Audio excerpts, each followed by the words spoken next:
Hello everyone, welcome to Astrologer Climate Witness.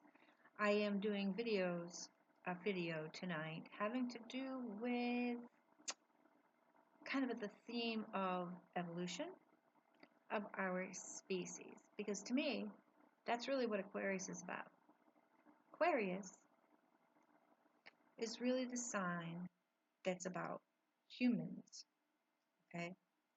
So the fact that Pluto has now entered Aquarius, again, the first time being right after the United States Revolution that gave birth to our country. Right after that. And then it was there for the French Revolution. That was our chance to raise ourselves up above our instinctual nature, up above the need for dopamine injections from frivolous, non-essential, and ridiculous pastimes. Okay, off to a real joyful start here. So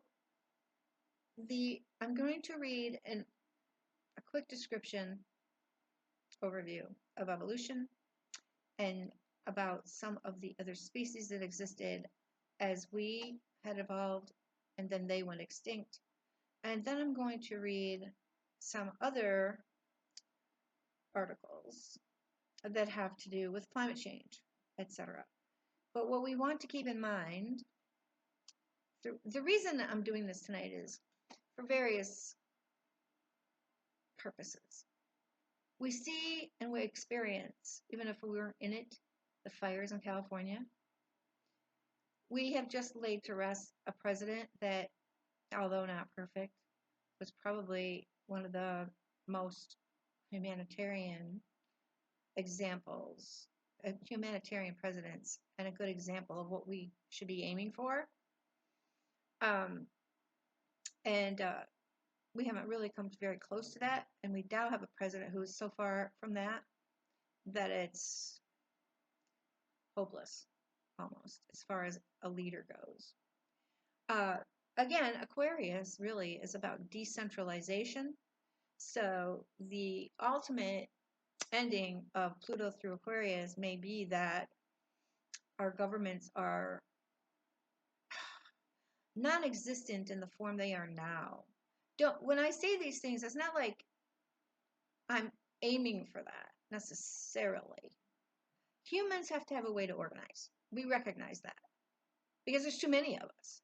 If there weren't so many of us, we could probably manage on very small scale organizational experiments and everybody could do their own, we'd be far and few between, but we're not like that.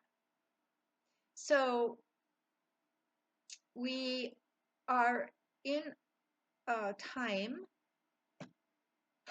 when the ways that we've organized so far sort of started to work for a while to spread some equality, not enough. But at this point now, since in other areas we have not lived up to what we should have, if you consider the supposed intelligence that we have. The social evolution is not there, not to the degree it should have. And if we had, we probably wouldn't have done the technological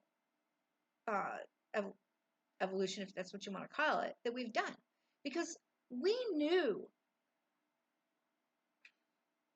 100 years ago or more that what we'd been doing already to the planet was extremely destructive. But we just kept going because as astrologers, we know that there are certain personality types on a spectrum, on a continuum, that are more likely to work in ways that is not conducive to the collaboration and existence of the good of all. Okay? we see that many of the people who are at the top of our economic hierarchy, our power hierarchy, are not there to do good for everybody. One of the reasons that I'm pretty incensed today is I keep experiencing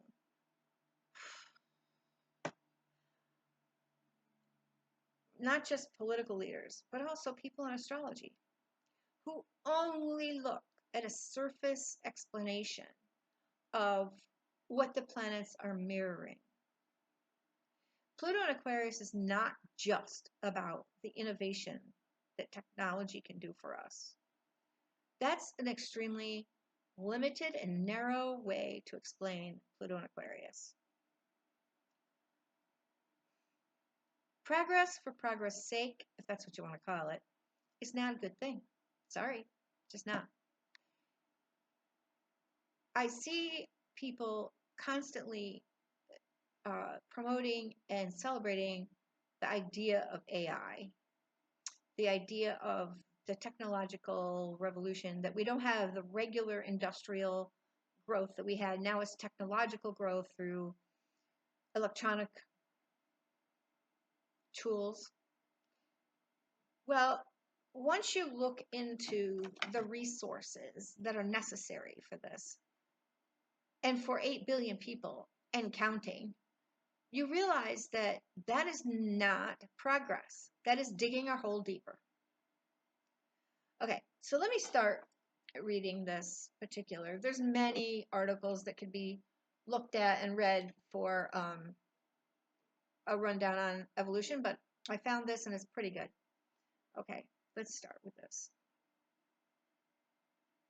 And again, the reason I work through Pluto and Aquarius is because Aquarius is the sign, like I said, that represents the human being. Not because I'm elevating humans above everything else, but just because that is the sign that does represent the human being, period. Neutral, okay? Again, putting humans on a pedestal because supposedly we have these big brains that make us smart, that's wrong. That's what got us into this hole. Flying too close to the sun like Icarus. And our wings have melted. And believe it, we are falling. They're not melting, they melted. We're falling. Okay. Here we go. Introduction to Human Evolution. And this is from the Smithsonian National Museum of Natural History. Human evolution. Human evolution is the lengthy process of change by which people originated from ape-like ancestors. Remember, ape-like. Scientific evidence shows that the physical and behavioral traits shared by all people originated from ape-like ancestors and evolved over a period of approximately 6 million years. I don't care if you want to say, okay, yeah, I believe in evolution, but I think that comes from creationism, or I don't even know what creationism says. But if you want to go that route, fine, as long as you don't negate the science of evolution, because it's very pertinent to what we're talking about here. One of the earliest defining human traits, bipedalism, the ability to walk on two legs, evolved over 4 million years ago. 4 million years ago. Other important human characteristics, such as a large and complex brain, the ability to make and use tools, and the capacity for language, developed more recently. Many advanced traits, including complex symbolic expression, art, and the elaborate cultural diversity, emerged mainly during the past 100,000 years.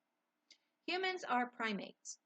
Physical and genetic similarities show that the modern human species, Homo sapiens, has a very close relationship to another group of primate species, the apes.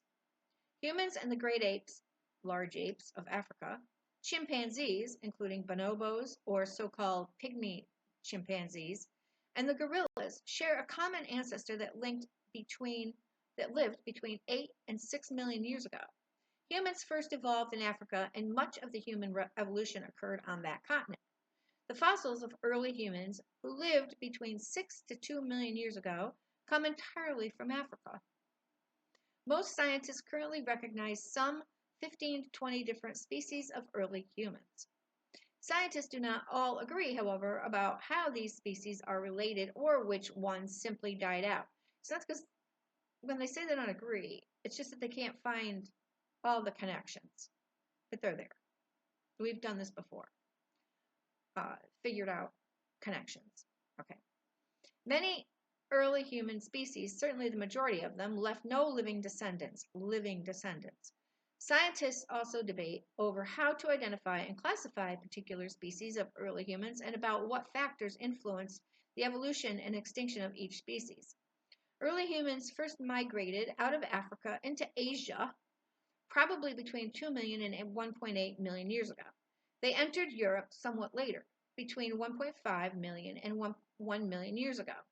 Species of modern humans populated many parts of the world much later.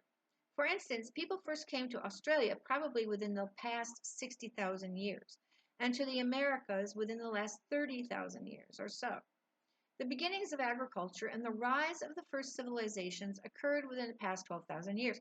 And one of the reasons they could do that, the agriculture, because the Holocene started. That was the last climate period we had. The seasons became predictable and conducive to doing agriculture. Okay. Paleoanthropology. Paleoanthropology is the science study of human evolution. Paleoanthropology is a subfield of anthropology, the study of human culture, society, and biology. The field involves an understanding of the similarities and differences between humans and other species in their genes, body form, physiology, and behavior. Paleoanthropologists search for the roots of human physical traits and behavior. They seek to discover how evolution has shaped the potentials, tendencies, and limitations of all people.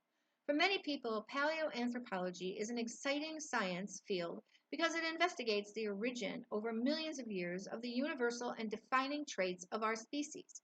However, some people find the concept of human evolution troubling because it can seem not to fit with religious and other traditional beliefs about how people, other living things in a world came to be. Nevertheless, many people have come to reconcile their beliefs with scientific evidence. Well, they compartmentalize, is really what they do. Okay. Early human fossils and archaeological remains offer the most important clues about this ancient past. These remains include bones, tools, and any other evidence, such as footprints, evidence of hearths, or butchery marks on animal bones, left by earlier people. Usually the remains are buried and preserved naturally. They are then found either on the surface, exposed by rain, rivers, and wind erosion, or by digging in the ground. By studying fossilized bones, scientists learn about the physical appearance of the earlier humans and how it changed. Bone size, shape, and markings left by muscles tell us how those predecessors moved around, held tools, and how the size of their brains changed over a long time. Archaeological evidence refers to the things earlier people made and the places where scientists find them. By studying this type of evidence, archaeologists can understand how early humans made and used tools and lived in their environments. The process of evolution. The process of evolution involves a series of natural changes that cause species, in parentheses, populations of different organisms, to arise, adapt to the environment, from pressure from the environment, and become extinct eventually. All species, if they can't adapt. All species or organisms have originated through the process of biological evolution. In animals that reproduce sexually, including humans, the term species refers to a group whose adult members regularly interbreed, resulting in fertile offspring. That is, offspring themselves capable of reproducing. That's key. Scientists classify, because like mules, they can't reproduce. Okay, they're from two different species, horses and donkeys, and their offspring can't reproduce. Okay, so that's an example. Scientists classify each species with a unique two-part scientific name. In this system, modern humans are classified as Homo sapiens. Evolution occurs when there is a change in the genetic material. See, so when I talk about adapting to climate change, we're not talking about adapting our infrastructure. We're not talking about adapting, like being able to put a coat on. No, we're talking about genetic adaptation. Our genes change. Okay. I suppose, from what I've heard, there are people with money and power who want to see if they could change humans so that they could fit into our new environment. So what are you going to do? Make people that don't have to eat for 12 days or don't have to eat for a month or, really? Seriously? Okay. Evolution occurs when there is change in the genetic material, the chemical molecule DNA, which is inherited from the parents, and especially in the proportions of different genes in a population. Genes represent the segment of DNA that provide the chemical code for producing proteins. Information contained in the DNA can change by a process known as mutation. The way particular genes are expressed, that is, how they influence the body or behavior of an organism, can also change. Genes affect how the body and behavior of the organism develop during its life, and this is why genetically inherited characteristics can influence the likelihood of an organism's survival and reproduction. Okay, so ask yourself, why do we still have wisdom teeth, but yet they don't really function? We got to get rid of them because they can actually malfunction. Why do we still have an appendix? Same thing. It doesn't do anything. The appendix was for originally was to digest very woody food. We ate more foods that had heavy cellulose, like wood, so that's what cellulose really is. Like if you eat a cucumber, please peel it. It's got too much cellulose. It's not good for your digestive system. Many of our vegetables are good to eat the skin. It's very nutritious, but not a cucumber. There might be some others out there, but that's the one I know of. And so we got into this. Did I talk about this last time? I hope not. But anyway, we got into this. Oh, let's leave the skin on our vegetables. This is healthy. Well, people should, especially restaurants, because they do it too, pay attention to specifics because cucumbers should not have their skin on when we eat them. Okay? Okay. Evolution does not change any single individual. Instead, it changes the inherited means of growth and development that typify a population, in parentheses, a group of individuals of the same species living in a particular habitat. Parents pass adaptive genetic changes to their offspring, and ultimately these changes become common throughout a population.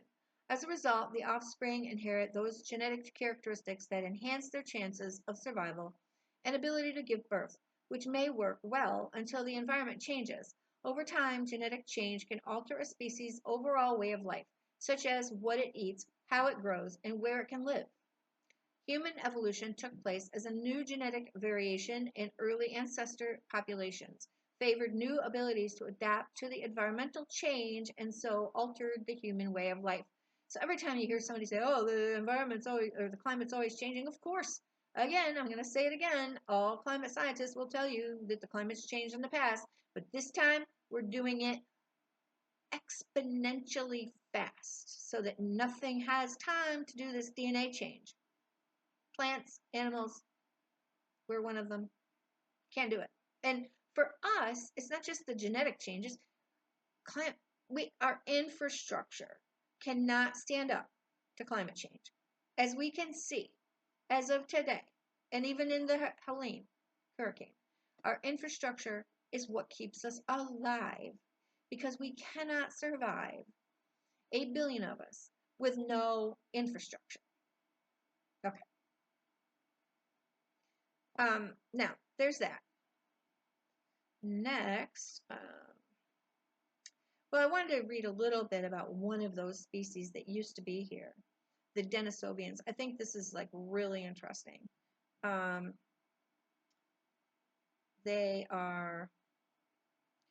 Denisovians are the first ancient hominin species to be revealed by genes alone, not by fossil classification. While placed in the Homo genus, they have not yet been given a species classification as no physical description exists. So they don't have enough so that they can make the pictures of them, how they do sometimes. They are named after the Denisova cave in Russia where the first fossils were found. Okay. Genes reveal Denisovans are cousins of Neanderthals and that the two split sometime around 400,000 to 500,000 years ago. Research on Denisovan and DNA in modern Papua New Guinea suggests that the two populations interbred around 46,000 years ago. It is also suggested that another interbreeding event took place about 30,000 years ago and possibly as recent as 15,000 years ago. The evidence for the latter day is disputed, but it seems like Denisovans were still around at least 30,000 years ago. So just another example of another species besides Neanderthal, which we've heard of a lot of. There is another really interesting, let's see, is it this one? Oh, I thought I put that on here, but I must have forgotten that one. There's a list of some of the, I wrote it down. Here we go. I wrote it. Some of the species that were around with us for a while. Okay. Of course, we've all heard of Neanderthal, then Homo erectus, Flores man, Homo habilis, Homo naledi. Oh, I think I read an article about them. They were one of the first species, and it was a long, I think if I remember right, they said it might be 100,000 years ago. They have evidence. I'd have to look it up again, but it was a long time ago that there's evidence that the naledi buried their dead. It's like unheard of that a species that far back buried their dead. And we know that elephants mourn their dead, and I think if I remember right, they cover their dead with something. I don't remember, but elephants are quite aware of death, and they do mourn their dead. And if I haven't looked it up, there's probably a few more species similar. The Denisovans. Okay, I read that. Okay, now again, it's important to think of ourselves as a species and not just like, that old saying about, the fish don't know they're in water. Well, if you don't stop to reflect on who we are, how are you going to address or face what's happening and what we're doing to ourselves and to this planet? You can't just bobble along every day and go to the, store and buy what you want, listen to music and go out to the bar. And I'm sorry, I'm not trying to put people down. But and again, it's really difficult when you get this knowledge, because you know that there's really nothing that we can do. But the point is, the more we understand about the situation, the better our social lives will be as time goes on. Our social connections and our caring about each other. Because we'll know that, let me back up a little bit. Again, as astrologers, we know that certain personality types behave in certain ways. Okay. There, in the realms that I visit, reading, etc., it's been said that what's happening with our species having to do with energy, not just fossil fuels, but any energy use, was expected, because any species will use energy up to the point of extinction, because they will constantly look for new energy, whether it's food or firewood or fossil fuels. And now we're trying, equipment to catch the sun and wind. We will use that to survive, and we will keep reproducing. But, a lot of these astrologers are talking about, we're going to have this great raising of consciousness.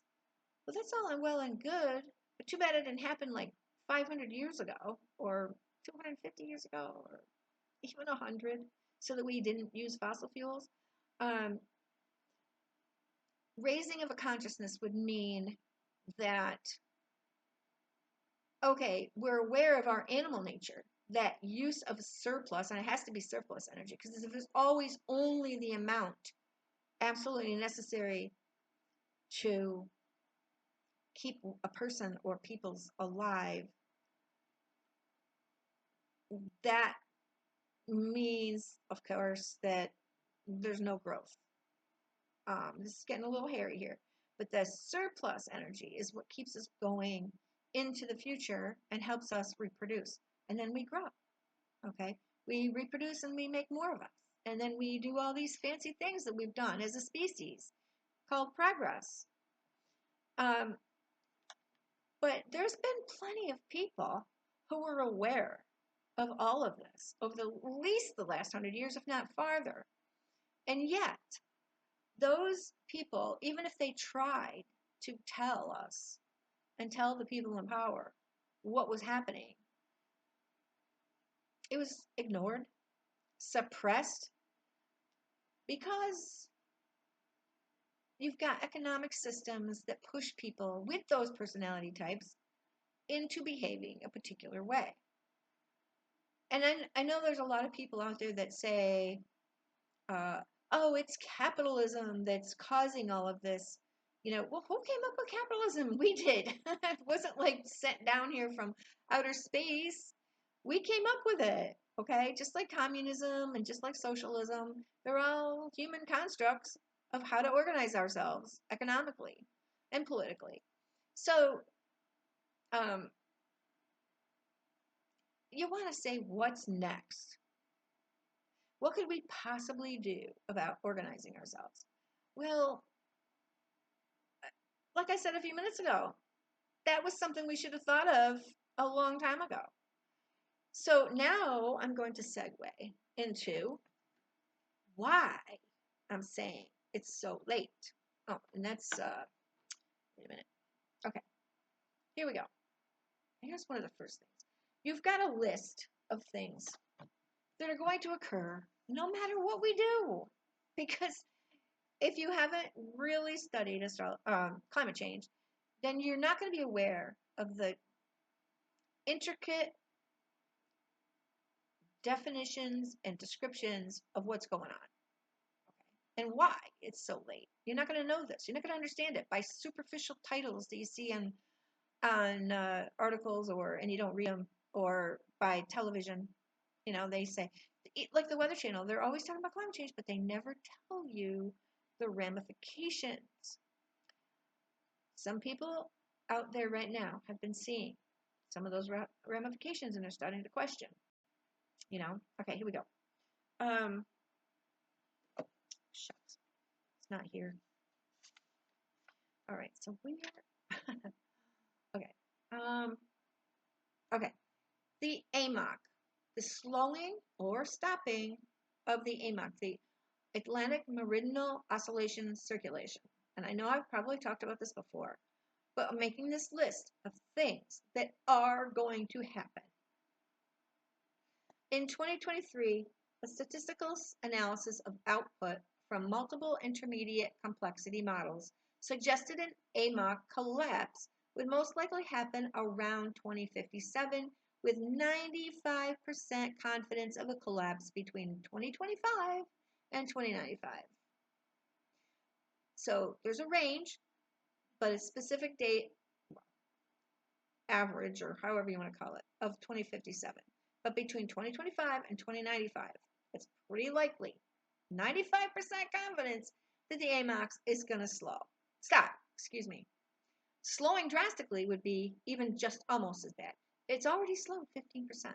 Okay.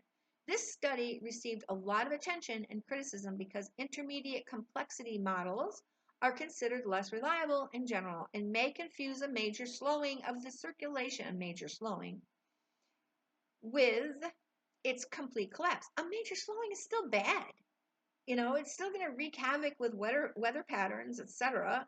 Just have to stop in order to bring chaos to our world. Okay.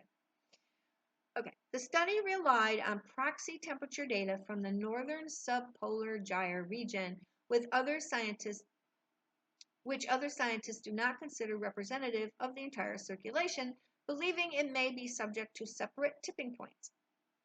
Some scientists have described this research as worrisome and noted it can provide a valuable contribution once better observational data is available, but there was widespread agreement among experts, and the paper's proxy record was insufficient. Some experts said the study used old observational data from 5 ship surveys that have long been discredited by the lack of major weakening seen in direct observations since 2004, including the reference they cite for it. In November 2024, Nature Geoscience published a study which tried to solve the problem of the difference between observation showing a slowdown in the circulation and the climate models which showing a stable circulation. The scientists used some new methods and models. Then the observations and the models corresponded to each, and that, folks, is a screenshot, and apparently I didn't get the whole thing. Here's another one on the same thing, same subject. This is from Wikipedia. Let's see. I did read this one. The AMOC is composed, well, man, let's go back. The AMOC is composed of the northward flow of warm, more saline water in the Atlantic's upper layers and the southward return flow of cold, salty, deep water. Remember, as I'm reading these specific events, there's not going to be one event. It's a combination of things. So as I'm reading all of these are going to be happening pretty much simultaneously. So, okay. Warm water from the south is more saline, halocline, because of the higher evaporation rate in the tropical zone. The warm saline water forms the upper layer of the ocean, thermocline, but when this layer cools down, the density in the salty water increases, making it sink into the deep. This is an important part of the motor of the AMOC system. The limbs are linked by regions of overturning in the Nordic Seas and the Southern Ocean. Overturning sites are associated with intense exchanges of heat, dissolved oxygen, carbon, and other nutrients, and very important for the ocean's ecosystems and its function as a carbon sink, sucking carbon out of the atmosphere. Changes in the strength of the AMOC can affect multiple elements of the climate system. Climate change may weaken the AMOC through increases in ocean heat content and elevated flows of fresh water from melting ice sheets. Studies using oceanographic reconstruction suggest as of 2015, the AMOC is weaker than it was before the Industrial Revolution. There is a debate over the relative contributions of different factors, and it is unclear how much of this weakening is due to climate change or the circulation's natural variability over millennia. Climate models predict the AMOC will further weaken during the 21st century. This weakening would reduce average air temperatures over Scandinavia, Great Britain, and Ireland because these regions are warmed by the North Atlantic current. Weakening of the AMOC would also accelerate sea level rise around North America and reduce primary production in North Atlantic. Severe weakening of the AMOC may lead to a collapse of the circulation, which would not be easily reversible, and thus constitutes one of the tipping points in the climate system. A collapse would substantially lower the average temperature and amount of rain and snowfall in Europe. It may also raise the frequency of extreme weather events and have other severe effects. There's a lot more, but you get the drift. Drastic change in weather patterns. Okay, now, okay, here's another one about the AMOC. Decades of data on a changing Atlantic circulation. Scientists publish evidence of slowing Atlantic meridional overturning circulation. The world's ocean is constantly moving. Ocean currents, movement of water from one location to another, are easier to see closer to shore, but currents are found from the ocean's surface down to the seafloor. The Atlantic meridional overturning circulation is one of the most prominent and powerful surface-to-deep currents. AMOC is a system of ocean currents that circulates water within the Atlantic Ocean, bringing warm water north and cold water south. There has been concern in the scientific community that the AMOC is slowing down. Most climate scientists believe that a substantial weakening of AMOC might result in significant, possibly catastrophic climate change. A weaker AMOC would decrease the mixing and bring less warm water northwards, leaving warmth to the tropics and cold to the polar areas, likely making hot areas hotter and cold areas colder. This AMOC decline could also affect precipitation patterns, strengthen storms, and raise sea level along the North American Atlantic. Okay, so you get that. There's a lot more to that. I'm going to put these on, the links on. Okay. And this is from National Centers for Environmental Information. Okay. Then I know where.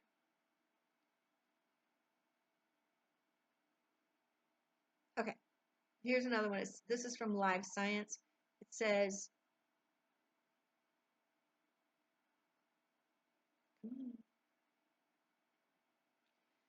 we don't really consider it low probability anymore. Collapse of key Atlantic current could have catastrophic impacts, says oceanographer Stefan Rahmstorf. Okay.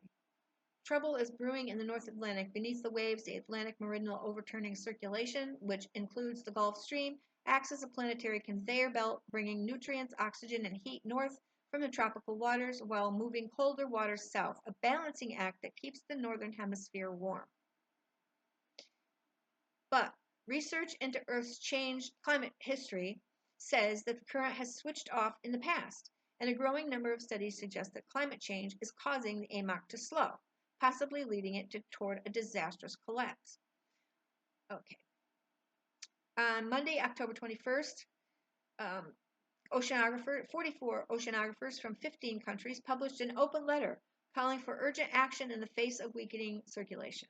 I always love that they call for urgent action. When you've got 8 billion people dependent on a fossil fuel injected industrial system to live, you're not going to get any results on that kind of thing. Okay? All right. They warn that the risk of collapse has been greatly underestimated and will have devastating and irreversible impacts for the world. Live Science sat down with the letter's lead organizer, Stefan Rahmstorf, an oceanographer who runs the Earth System Analysis Department at the Potsdam Institute for Climate Impact Research in Germany, to discuss the AMOC developments and their potential global effects. Rahmstorf. It really plays a very major role. We know this first of all from the paleoclimate record. So the Earth's history, where the biggest rapid climate changes that we know are centered around the northern Atlantic region because of the instability of the AMOC. We also know it from the models. Climate models reproduce the AMOC, and you can switch it, AMOC, off by dumping a lot of fresh water into the North Atlantic. Then you get a drastic cooling around the northern Atlantic. The strongest signal is near the coast of Norway, where it would get 20 degrees Celsius, 36 degrees Fahrenheit colder compared to if the AMOC was still there. Okay, so you get my drift. What they're talking about here, the effects if it gets colder in Europe, etc. How are you going to grow food? You know, they say, some scientists is like, oh, we're making seeds and plants that can adapt to hotter weather. This is the thing. People don't understand that when they say that the Earth's warming, doesn't mean that the whole world is always going to be hotter. It means it's disrupting the climate that we had so that the systems that were in place for climate get all out of whack. And there's chaos. So this is some of the chaos, okay? It's going to make it colder in this one particular spot. Now, would there be, and I've read before that there could be some offset since there's CO2 in the atmosphere and other greenhouse gases. They would hold in some of the heat from the sun. But how much is that really an offset? And it could bring about weather patterns that are like storms. Like Europe's getting storms that they never used to get, like tornadoes, hurricanes, and other things that just didn't happen so much in Europe. Okay, while we were in the Holocene, where we could actually really grow food and have a dependable seasonal, cycle, right? But that's not going to happen anymore. Our seasonal cycles are going to be totally disrupted. Okay. There's that. I'm going to put that one on. Now, I do have another couple of things that I sent to somebody. Let me see. Okay. All right. What was this one? Okay, I had to explain what the Seneca Cliff was. Now, we were talking about our infrastructure, how it keeps us alive. See, that's the thing about climate change. It's not whether humans can handle 100 degrees. It's not about that. It's about the infrastructure holding up, so that you can have food transported to you, so that the food can grow in the first place, and processing centers for that food, and electricity to make all this stuff happen. Fuel and electricity, heavy crude that diesels run on, which is the main way that we get our food. I mean, okay, let me read this. The Seneca Cliff, also known as the Seneca effect or Seneca collapse, is a mathematical model that describes a system's rapid decline after a period of growth. It's named after Lucius Annaeus Seneca, an ancient Roman philosopher. Explanation. The Seneca Cliff is based on the idea that many things in nature, including human systems, tend to decline faster than they grow. Remember, that's a really big one. It took us all this time to get where we are now. But including human systems tend to decline faster than they grow. So if you're looking at a bell curve, it's going up and up, our progress, you could say, up to the top, and then all of a sudden, boom, kind of like a roller coaster. It's a warning about the consequences of unsustainable practices and unchecked growth. Unchecked growth. That is what we've had. The Seneca Cliff can be applied to complex systems such as the economy. The Seneca Cliff can help us understand how systems can collapse suddenly even after a period of growth. Examples. The Roman Empire decline may have been a Seneca Cliff with a slow start of downhill and then accelerated rapidly. Okay. Then you've got more examples. Oil production. The production of oil may have followed a Seneca Cliff with a rapid decline after peaking. So we've already had a peak of oil, right? And the first one was in the 70s, the sweet crude that we had, especially in the United States. In the United States, we had peak oil. And we had to start getting most of our oil from other places, like Saudi.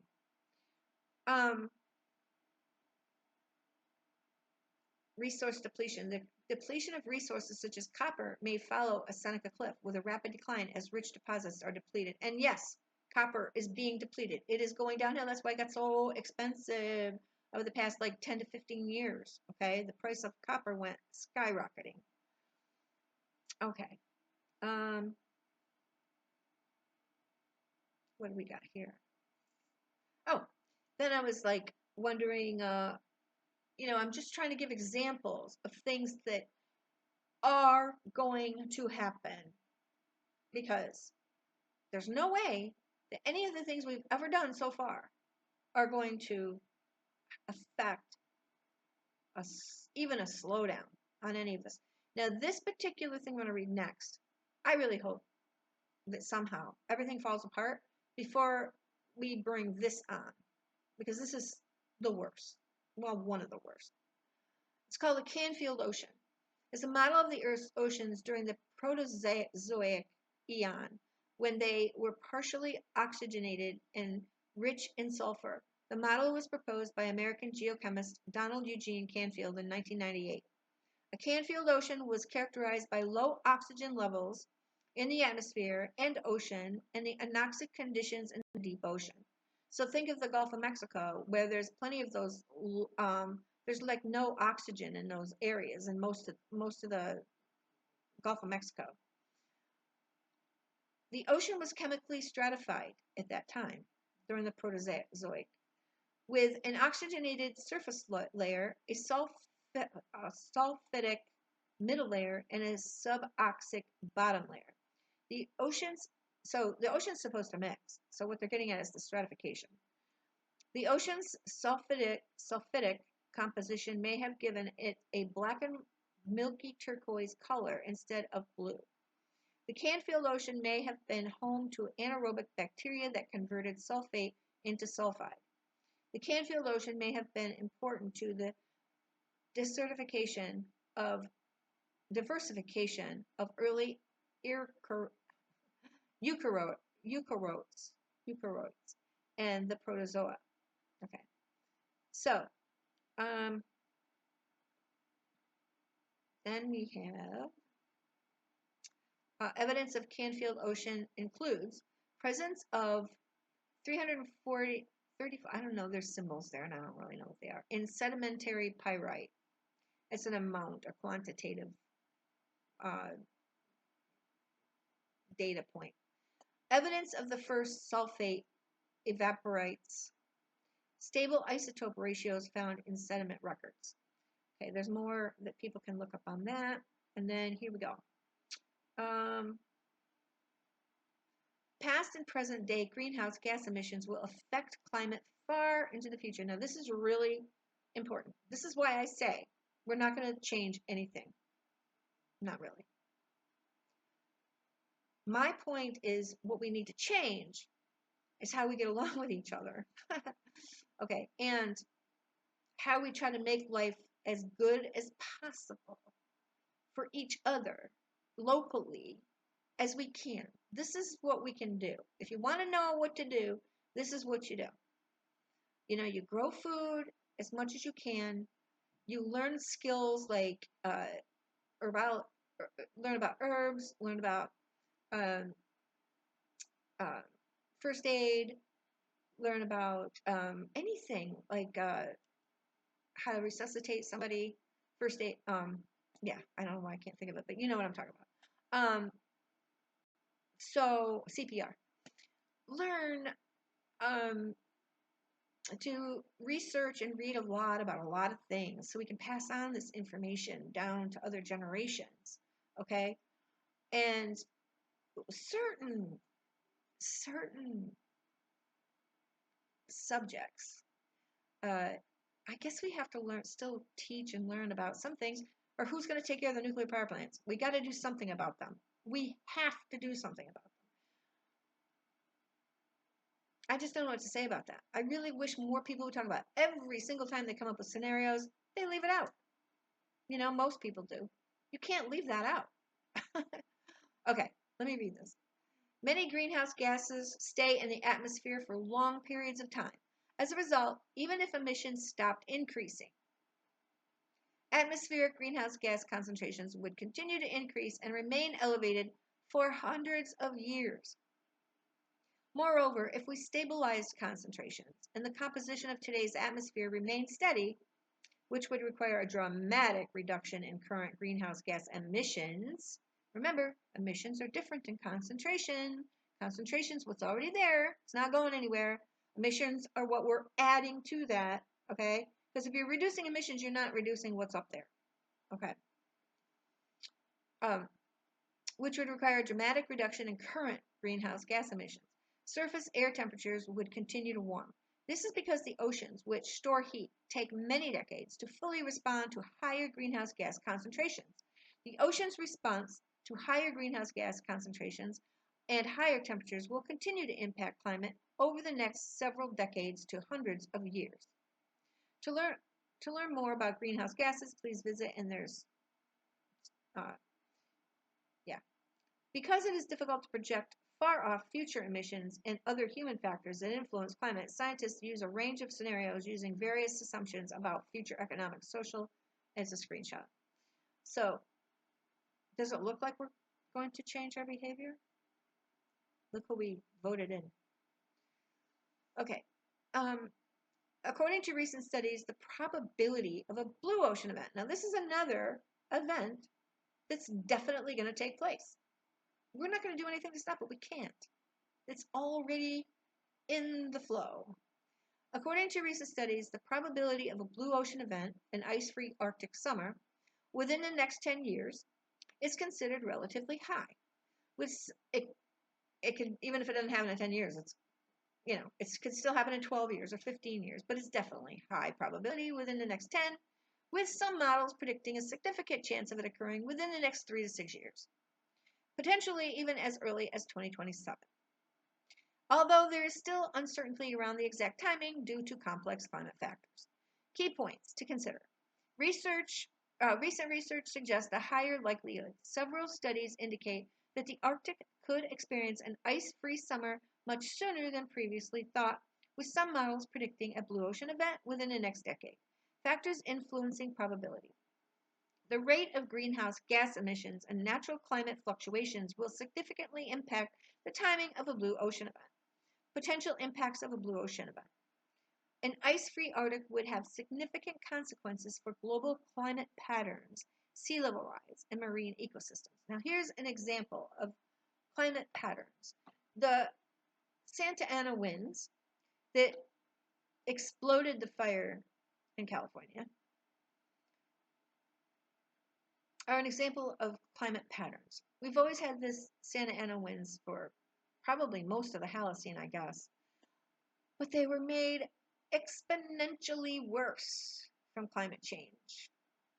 So when they talk about patterns, you have to think in those terms. And astrologers, we're familiar with patterns, right? So think in terms of patterns when you're thinking about our atmosphere and our climate.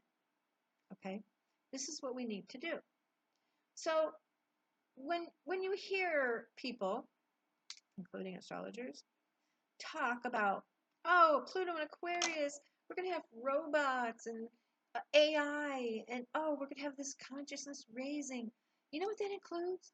That includes massive, massive uses of energy for AI. We're going to continue manufacturing massive products and everything to do with electronics. We're going to continue probably slave labor for cobalt, uranium, and whatever else, right? Just think of this. We recently had an incident in which a Russian ship was navigating the oceans. I don't remember if it was off the uppermost northern coast of Russia and up in that area, or if it was actually on the Arctic Ocean. I can't remember.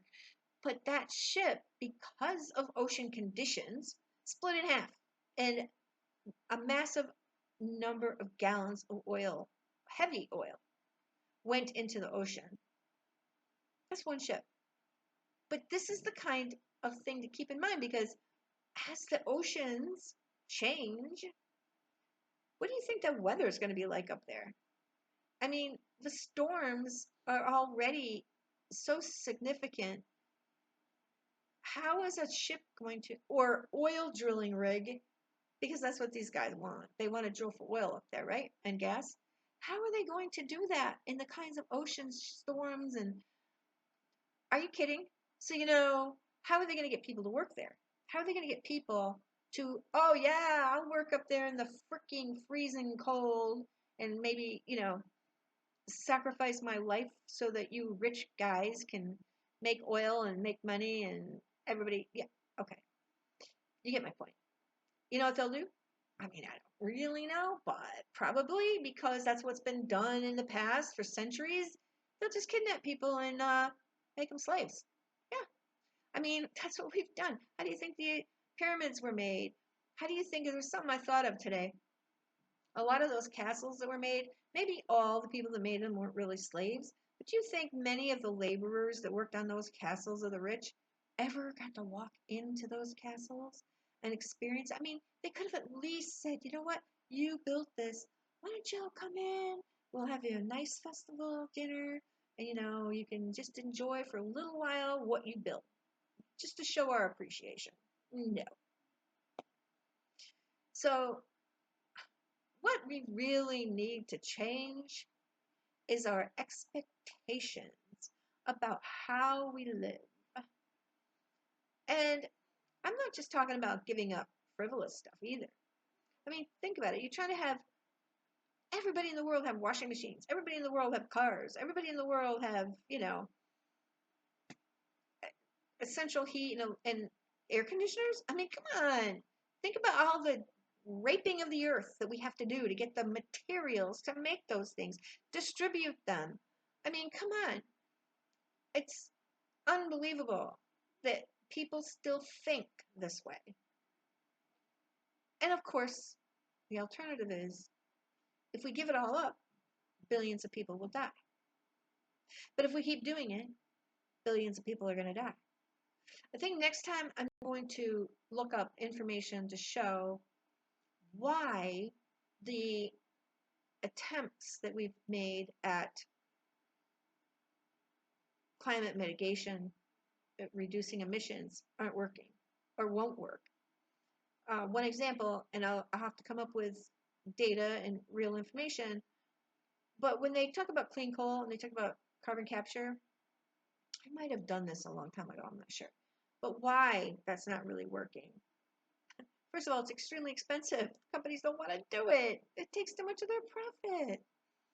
And then other things. So I think I'll do that next time. I hope I gave some information here. And again, people who are doomers are not doing anything. We're trying to reduce as much of the pressure on our environment as possible. Trying to reduce as much of the pressure we put on the environment as possible. Can I go live in the woods and live off the animals there? No. There's not enough animals. And, I'm kind of a vegetarian anyway. But they've made us dependent on this system. Was that a conspiracy? Well, in little ways here and there, sometimes yes. But overall, again, it's what species do. They use the energy within their environment to reproduce, to make progress, to make their lives easier, to grow food, and etc., etc. So it's in our nature to do that. But again, astrologers, we're supposed to be, they put humans on this pedestal. We don't deserve it because we abused the knowledge and the intellect that we have. We abused it, just like we abused the planet. Okay, I guess that's done for today. Hopefully I can do another one soon. I'm trying to get a little better, trying to improve. I do still have to learn how to embed things in the screen for people to see. Anyways, thank you for visiting Astrology Climate Witness, and you can put in whatever comments you want, almost. Thank you. Take care. Bye.